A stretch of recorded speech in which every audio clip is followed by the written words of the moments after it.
My name's Eddie Ortiz, and some of these headlines are true. A poll worker in Shelby County was fired this week for turning away voters who were wearing masks and Black Lives Matter shirts. Local authorities said she'd be granted sainthood because in Shelby County, pettiness is closest to godliness. A fellow worker and carpool buddy also resigned because he'd rather be racist than commute alone. In lighter news, meet Earl. He loves cuddles, snacks, and a nip of fine brandy on a Saturday afternoon. Find out more about Earl and get yourself out of the swamp of sadness by following Nash East Can on Instagram. This week, Loretta Lynn became the first woman to get a statue outside of the Ryman Auditorium. Locals hope that the coal miner's daughter will become animated and murder the bust of Nathan Bedford Forrest at the Capitol. Animal control in Chattanooga are reporting sightings of a bear on the loose. After further investigation, I just got lost trying to get to the Del Taco in Dalton, Georgia. In more bear news, a TikTok user faces charges after a video of them feeding a bear in Gatlinburg went viral. We'll have more pictures of my trip to Gatlinburg in the next episode. Gatlinburg is like the Donaldson of Knoxville, right? In East Nashville news, the East Nashville Facebook page took down my post because it said I wasn't East Nashville enough. I then got angry and threw my floppy hat at the rose pepper and continued to gentrify the neighborhood. Can we please stop calling that Mexican food? In traffic news, no one in Nashville knows what a red light means. Get ready, everyone, because season 16 of The Bachelorette is here. If you're wondering why your girlfriend has 10 new boyfriends. And finally tonight, in sports news, Derrick Henry single-handedly won me my fantasy football week. Inside sources say, suck on that, Andy.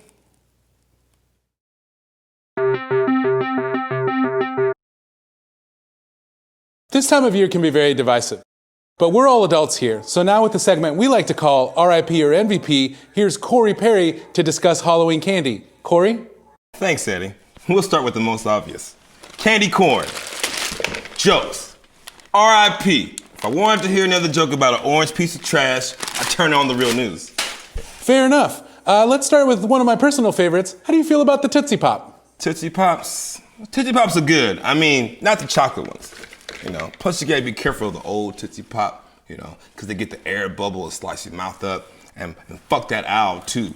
Got me out here trying to eat a Tootsie Pop in 3 licks. That's unreasonable. So for that, I say Tootsie Pops, R.I.P. Okay, that makes sense. Let's move on to this classic, Smarties. Oh, Smarties. Oh, man. Look at these things, man. They look like Molly for kids. Which is perfect, because they make kids act like they're on Molly. Rolling around in the ball pit, just fucking touching everything and everybody. Makes everything taste purple. And you start wondering what's like to kiss a cartoon character. That for sure makes Smarties an MVP. Yeah, I mean, when I was a kid, we used to crush up the white ones because we thought that's what they were snorting up their nose on TV. That makes sense. You look like you made a candy. Oh, okay. How about the saltwater taffy? Okay, everybody either loves it or hates it. I think it depends on the flavor. Some of them are trash. My friend's Hot Mom Connie on Facebook keeps posting memes. They're like, all flavors matter. The truth is, Connie, peanut butter is trash, cinnamon is lazy, and nobody needs licorice flavored anything. However, blue is a tasty treat. And so we're gonna say saltwater taffy, more like saltwater stalemate. All right, well, up next we have these old people strawberry candies. Do these even have a name? I had to look these up. Apparently they're called strawberry bonbons. We couldn't even find them anywhere, so I had to sell them for my grandma. Sorry, Grandma. Love you. These get an RIP just because they're closely associated with the people closest to death, and also because of the weird strawberry jizz in the middle. So old people strawberry candies, RIP. You mean jam? Nah, that's jizz. Oh, okay. Well, how about, here's one of my personal favorites, the good old-fashioned peach ring. Ah, yes, the peach ring. I mean, need I say more? It's the perfect color, a perfect circle, and it pairs perfectly with weed, and it's the perfect accessory. That makes peach rings the perfect MVP. Amen. And that's been MVP or RIP with Corey Perry. We'll be right back.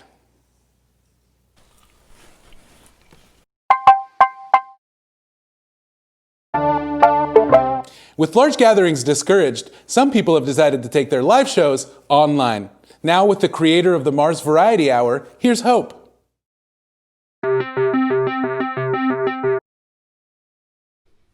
It's a beautiful day here in Nashville, Tennessee, and we're here at Sanderson Cottage, home of Mars, legendary actor and creator of the Mars Variety Show. Mars, how are you doing today? Amazing. How are you, Hope? Thanks for joining us. I'm doing great. Thanks for joining me. You came to me. Of This course. is much easier. It's like Postmates of interviews. Can you tell us? You're dressed like a Postmate. Am I? Or a Post-it. You're that's it. Are you comfortable? Do you need to sit down, or do you want us to superimpose a cat over you? Can you tell us a little bit about the Mars Variety Show? We're here. We got mics. Let's do it. How has your vision evolved since creating the Mars Variety Show? 5 years ago? 5 years ago, yes. You did your research. Thank I you. did so much research for this. Yes, it evolved from like a live stage thing that I would do here around Nashville to help showcase independent musicians and comedians and alt performers. And then, when this pandemic struck, I thought, I think people would like to see it online. Let's do it like that.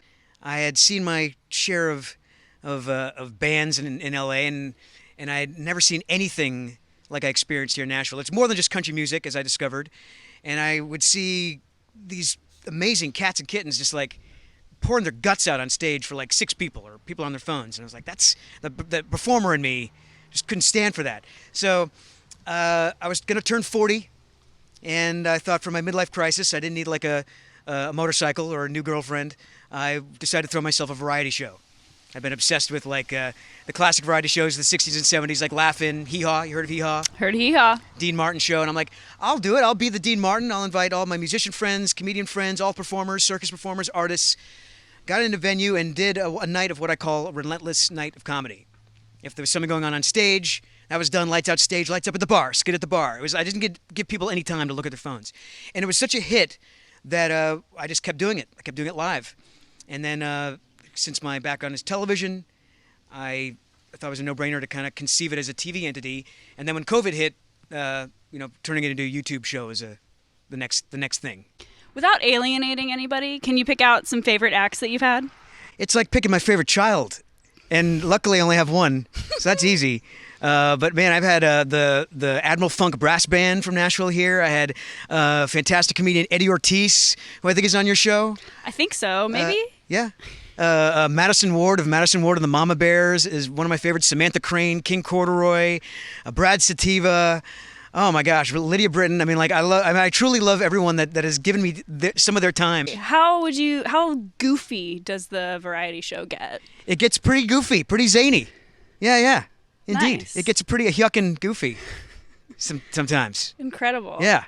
You've had some legal issues with the variety show. Do you want to go into that? Well, there's a backdrop that I used on the show. It's become kind of a character all its own. And I got for the season finale of the first season, I got a cease and desist letter from Acme Backdrop Company. No way. They were like, if you don't get, like your show's too new, it's too low level, you have to have at least 1,000 subscribers, or we have to take back the backdrop. You borrowed it. We're low. Yeah, it's low. It's not a big production like Nashville Comedy News. So we have so much money backing this. No judgment. None kind received, but I understand. So Acme is the premier enemy here, correct? Acme Backdrop Company is the one who sent the cease and desist. You worried about a piano anvil falling on you at any moment? No. Nope. You act and you act still. Yes. What have been some of your favorite roles? It's tricky, man. I've been doing this for 30 plus years, and I love them all in different zany ways. And I like voicing Max in a Goofy movie. People seem to like that movie a lot. Binks in Hocus Pocus, because who would have thought people would still be watching that today? The movie came out in July of '94, and it kind of came and went, and now people watch it every year like I watch, A Christmas Story. And then like the 90s TV was fun. Yeah. Is Bette Miller ever going to come on your variety show? I hit her up on her OnlyFans page, which is the only way I can get a hold of her, through generous tips, and believe me, it's worth it. And I've got a maybe.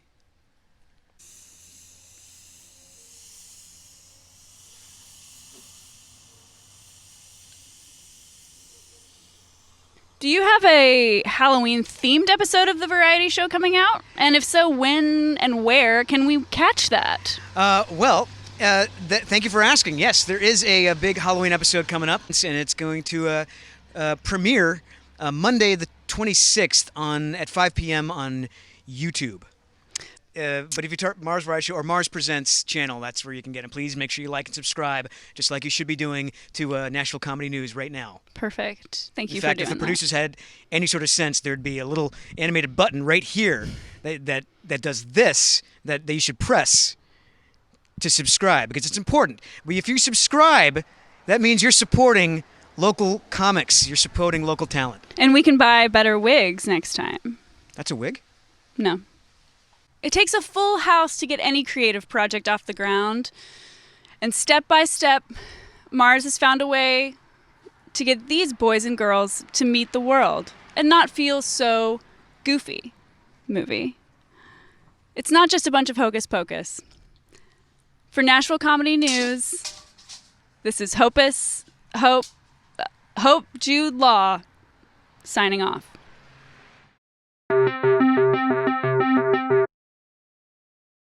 We're down to the wire when it comes to this election, so now with politics, here's Jasper D. Platt, whether he likes it or not.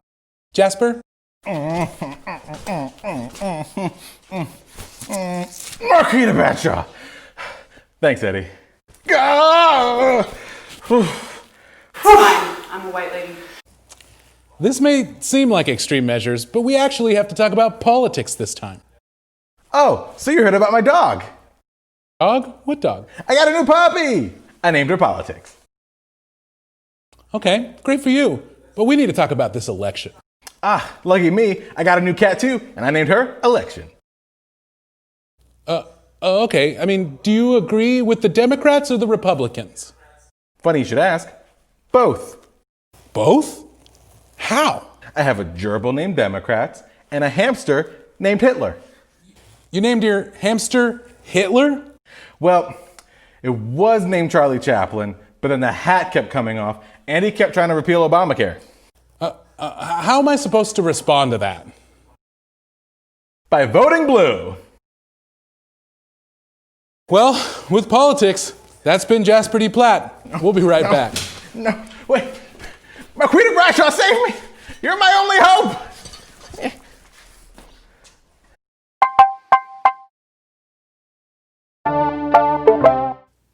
It's that time of the year again where we all like to get dressed up and play chicken with diabetes. Now, to find out if your costume is racist or sexy, here's Hope and Jasper. How's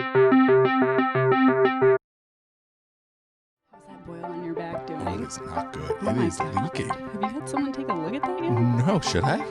Absolutely. Oh. At least get a PA or something. Pennsylvania? Oh, Jesus. Oh, well, good morning, Good morning to you, everyone. Jasper, and good and morning everyone to else you. out there. Yes, all of the. It is no secret around here that you love to dress up in costume. How'd you know? You look fabulous today. Thank you. You don't.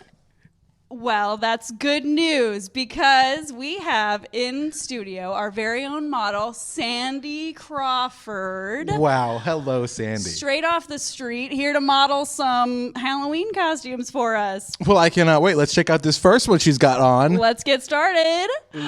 Looks like a ghost. Yes. Okay, so that would be a classic ghost costume, but it is 2020, and we are in Nashville, so that's actually a Nathan Bedford Forrest costume. Ooh. So racist. Racist. Don't even get me started on the bust downtown.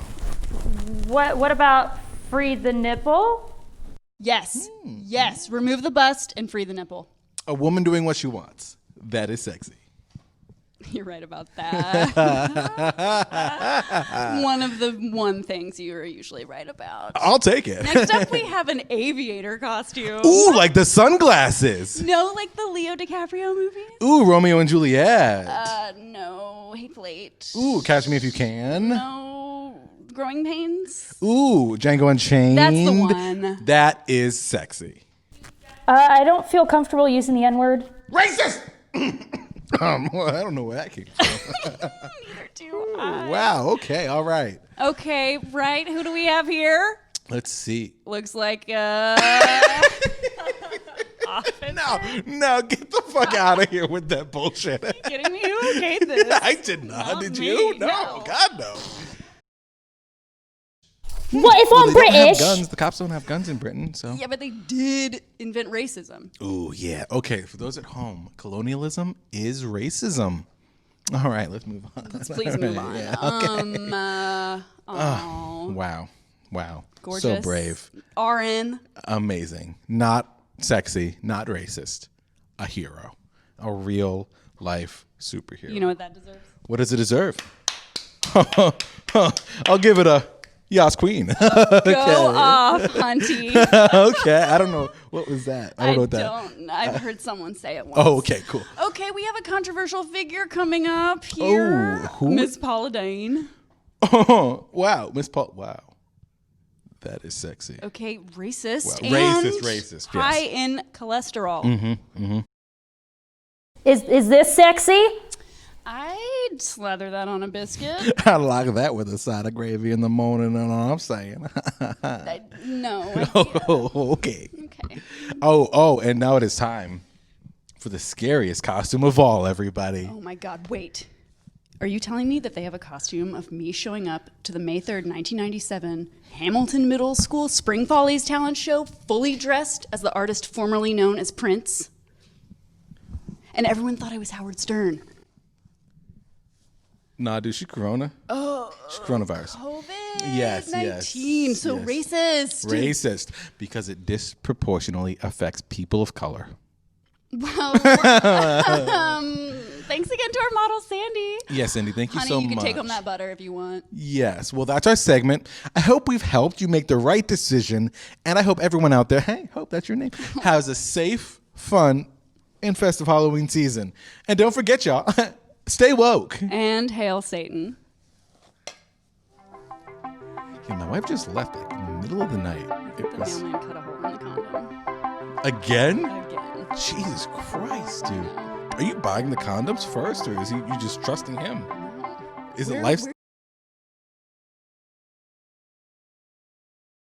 With this campaign in full swing, sometimes phone bankers can be downright spooky. Now with a special report, here's me, Eddie Ortiz.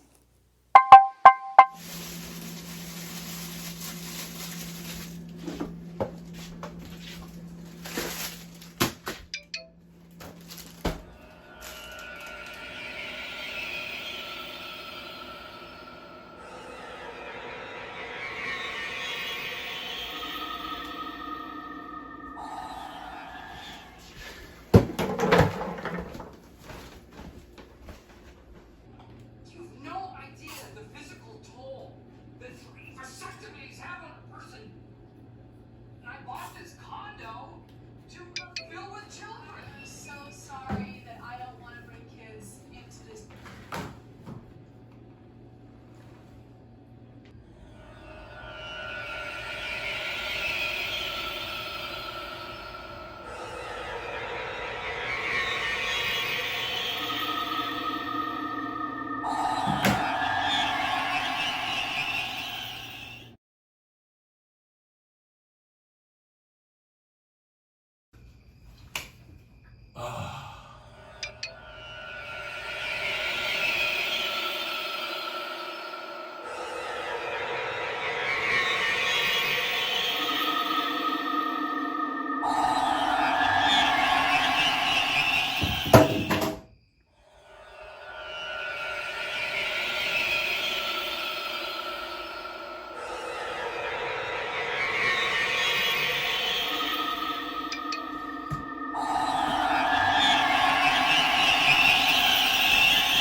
That's our show. Tune in next time to find out if we lived through this election. I don't know. I don't think we're gonna. You like my costume, Mullet? Yeah, it's turtle in the front, Batman in the back.